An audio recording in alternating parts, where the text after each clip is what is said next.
Good evening, everybody. It's Glenn and Ben here from the Good Movie Monday podcast, coming to you with an impromptu reaction video to Wes Anderson's new film, The French Dispatch. Say the full title. Say Oh the fuck! Hang on, I've got my little cheat sheet here. If you, I've got that magic screen on. You can't see it.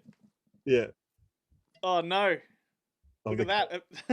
that. There it is. There it is. You can do So it's green screen magic. the French Dispatch of the Liberty, Kansas Evening Sun. And I should just preface this by saying, with Monster Fest being on at this time of year, we've sort of pre-recorded quite a few segments, so they sort of just drop in, and that's why this one's very impromptu. And I don't even know when we're going to put it up, but you're welcome. So we did see the French Dispatch. Man, I'm still processing this one. This was a film that we both came out of not quite knowing what to say. Yeah, it's I mean, it's very Wes Anderson. It is Wes Anderson. I kind of likened it to Wes Anderson doing Woody Allen meets sort of Paul Thomas Anderson. Like it was right in the middle of that, in the best Wes Anderson style.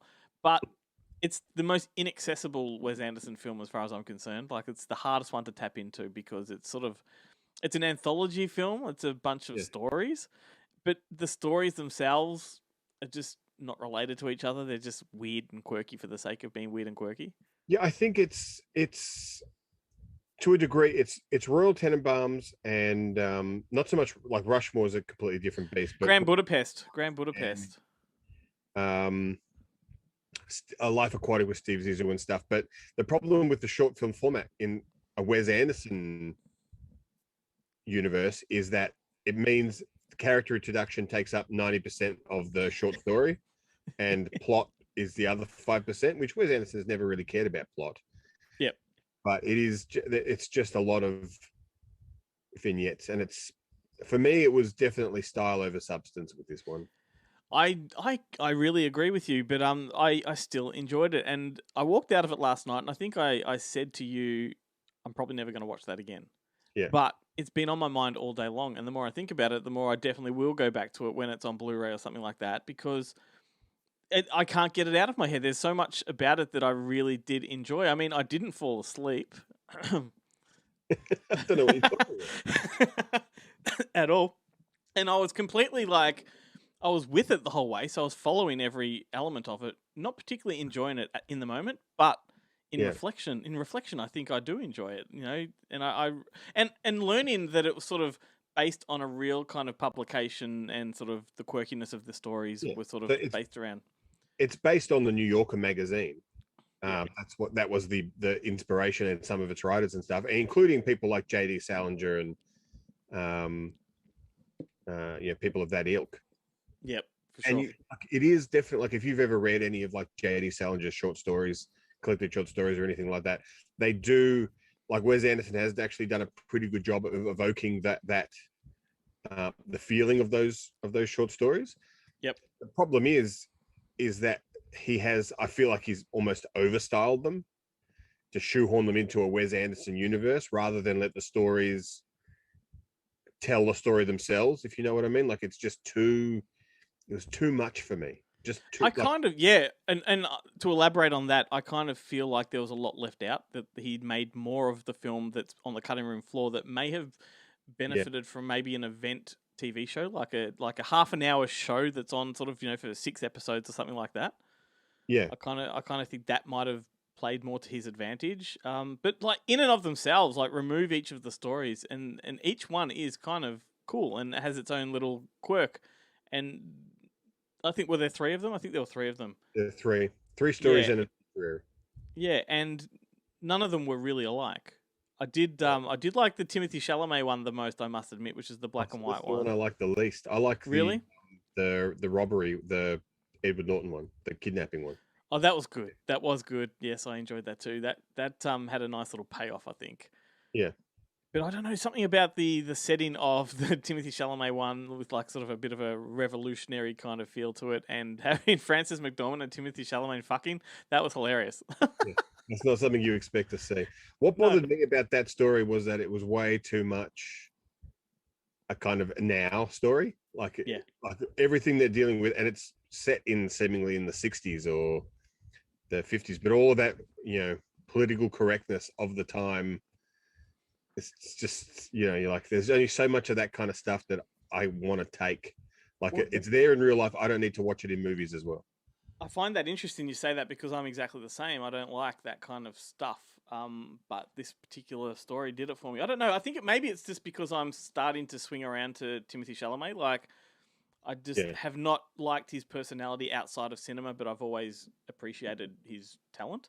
And you just I think- watched June, so Yeah, and I'm just starting to really actually enjoy him on screen for the first time. I think the last few things I've seen, so maybe that was it. But I mean, this is a movie that's like loaded with actors, and most of them are not utilized. Like, but they're that just is very Wes Anderson though.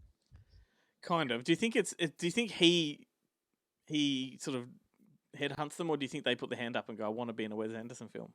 I think it's probably a combination of the two. Yeah. They just it's like being in a Star Wars film. It's like you get Max von Sydow going, I'll be in it for 2 minutes. Yeah, Like, let's just hope. Let's I don't hope care if Samuel L. I'm a Jackson stormtrooper. doesn't pop up in a Wes Anderson film. Yeah, that's next. He had Danny Glover in Royal Tenenbaums playing that part. Like, what was her name? Elizabeth Moss. Like, Elizabeth Moss. Yep. she was barely in it. Yeah. I mean, Jason Schwartzman, you kind of expect him to just be in it for a bit part because it's kind of become a custom, for a Wes Anderson film to have him in there somewhere, and I think he produced this one. But and Saoirse Ronan's in it for like all of 3 minutes, and a bunch of Yeah, I thought she was quite good, but I think that's definitely I think part of how he gets them too is that it's like, come down, we only need you for a couple of days. yeah, They can fit it in between starring roles in dark dramas.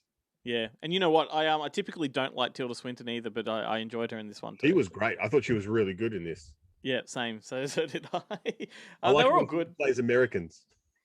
Is she American? I don't know what Tilda Swinton actually is. She's British. Is she British? Yeah. She's a mystery. But I love everything that she had to do in this film. I really liked. Yeah. I liked seeing. I'm sorry. I'm looking at the program guide that we were given at the screening, just so I can like Rupert Friend was wasted. Like that was like a blink and you miss it kind of thing. Yeah, Henry. I think that's what suits Rupert Friend, to be honest. Yeah. I kind of agree. I think Startup is the only thing I've really liked him in. Henry Winkler, I loved watching him pop up, particularly next to Bob Balaban. Bob Balaban's brothers, like perfect. Yeah, and the way they framed all of their scenes was just that. No, it was cheeky. It was good. Yeah. Yeah. Well, is there anything else you want to add? I'm definitely recommending this one. I think if you're a Wes Anderson fan, you'll enjoy it. I think if you're not a Wes Anderson fan, you're going to despise it. Yeah, I definitely agree with you. I think it's definitely one to check out at the cinema and then pick it up on Blu-ray or DVD and watch it again at home. And I think too, like I'm not really that tapped into French cinema and all of that kind of what do you call it? Not new wave, but basically, it is like a lot of it was Godard and stuff. In that, yeah, that's right. In that magazine they gave you, there is a reading list and a film list. Yeah. And that's what I was getting at. I'm not really that switched on to all that stuff, so I can't identify a lot of it. Some of it I can, but so for cinephiles, there's probably going to be a delicious little smorgasbord of Easter eggs and treats all along the way. So it's a film definitely for an audience. It's just I'm not too sure I am that audience, but I'm happy to go back to it. Yeah,